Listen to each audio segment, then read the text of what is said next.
How to check saved snaps on Snapchat? This tutorial shows you where to find messages and snaps you've saved so you don't lose them. First, open the Snapchat app on your Android device. From there, tap the Chat tab at the bottom of the screen. After that, open the conversation where you saved a snap or message. At this point, saved snaps and messages will appear with a small highlighted background and a bookmark-style icon next to them, setting them apart from your regular chat history.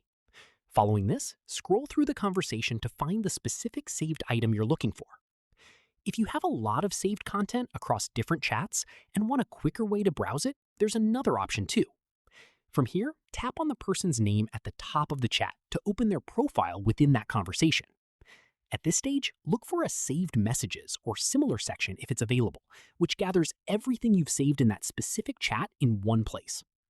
Keep in mind, saved snaps and messages stick around even after the person deletes the conversation or unfriends you, but only up until the other person permanently deletes their account.